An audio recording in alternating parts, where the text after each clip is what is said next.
تقبلي تعيشي 12 سنة مع جوزك ويبقى عنده مشكلة في الخلفة، ومن غير أي مبررات يقرر يقولك إحنا هننفصل؟ دي المشكلة اللي هنتكلم فيها النهاردة. بتقول واحدة عندها 32 سنة ومتجوزة بقالها 12 سنة، وهي يتيمة الأب والأم. اكتشفت بعد سنة من الجواز إن جوزها عنده مشكلة كبيرة في الخلفة. قالت الحمد لله على قضاء ربنا، وهي شافت إن دي حاجة من عند ربنا وهنبتدي رحلة العلاج. ويشهد ربنا إن الفترة اللي عشتها معاه دي كلها إن ما في حد من أهله ولا من أهلي يعرف مين اللي عنده المشكلة. عملت قبل كده عمليتين حقن مجهري ولكن فشلوا بسبب إن نسبة التشوهات عند جوزي 99%. كان دايما جوزي على طول بيسيبني لوحدي وما بحسش بحنيته ولا إن هو بيهتم بيا ولا أي حاجة، وكنت باجي على نفسي وأقول مش مشكلة، لأن ممكن الموضوع ده يكون مؤثر عليه نفسيا وهو اللي مخليه في الحالة دي. من شهر كده بالظبط رحنا نكشف عند الدكتور عشان نشوف التحاليل بتاعته، لقى إن التحاليل بتاعته ابتدت تتظبط عن الأول. فرحت قوي وقلت الحمد لله، إن شاء الله بإذن الله ربنا هيكرمنا. مفيش، لقيته اتغير تماما، بقى أسوأ من الأول. جه فجأة مرة واحدة كده وقال لي أنا بقولك إيه، أنا عايز أتكلم معاكي في موضوع. قالت له اتفضل. قال لها إحنا لازم ننفصل، كل واحد مننا يروح لحاله. بصيت له وضحكت كده فبقول له ده إيه يعني؟ قال لها بص أنا خلاص هكلم أخوكي وأظبط معاه وأشوف الدنيا معاه. أنا فاكرة بيهزر عادي جدا ونزل. مفيش بعدها بنص ساعة لقيت أخويا بيكلمني وبيقول لي هو إيه اللي حصل بينك وبين جوزك؟ قلت له مفيش حاجة حصلت، هو إيه اللي حصل؟ استغربت جدا واستنيته لحد ما جه، وأول ما جه البيت قلت له قول لي على سبب واحد يخلينا ننفصل عن بعض. بعد 12 سنة بتقولي ننفصل؟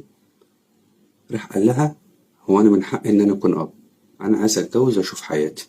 صدمت جدا وحسيت إن المشكلة كلها فيا، مع إن عاملة التحاليل والأشعة كلها والدكاترة أكدوا إن أنا ما عنديش أي مشكلة في الحمل. مش قادر أصدق نفسي، أنت جبت المشكلة فيا أنا؟ فاللي هو يعني أنا مكنتش متخيلة إن هو يقول لي حاجة زي دي، مع إني كنت شاك إيه ده، إيه يعني إزاي أنت شككتني في نفسي.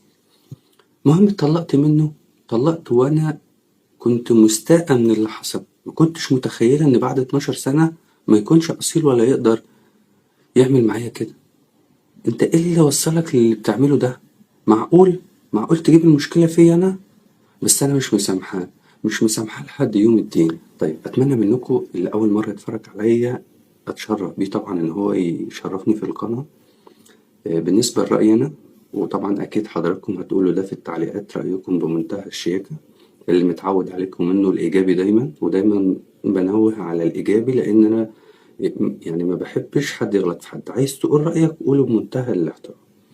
طيب بالنسبة لرأيي أنا أعتقد طبعا أو شايف وجهة نظري طبعا ليست لها قيمة على الإطلاق، إن ممكن يكون هو جوزك لما حس إن التحاليل الأخرانية دي إن هي مش هتزود ولا هتقدم حاجة، فشاف إن الوضع هو فقرر بدل ما تيجي منك قال يقولها بشكل مباشر، يعني تيجي منه ويقولك عيشي حياتك يا بنت الناس.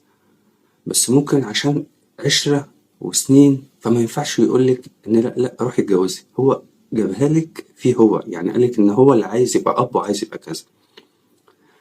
يعني دي وجهة نظر، فهو أثر عليك المسافات وقال لي ننفصل. يا إما حاجة تانية عشان ما تقوليش إن أنا ظلمتك، عسى أن تكرهوا شيئا وهو خير لكم. يعني ممكن يكون ربنا جعل إن ده يحصل عشان خاطر ربنا يكرمك بزوج يعوضك ويرزقك بذرية صالحة ويخرجك من اللي انت فيه، لأن هو شاف إن مش عايزك تتظلمي معاه. يعني 12 سنة ده عمر، وممكن تكون هو كان بيشوف ده في عينيكي بس ما كانش قادر يتكلم لأن كانت المشكلة فيه.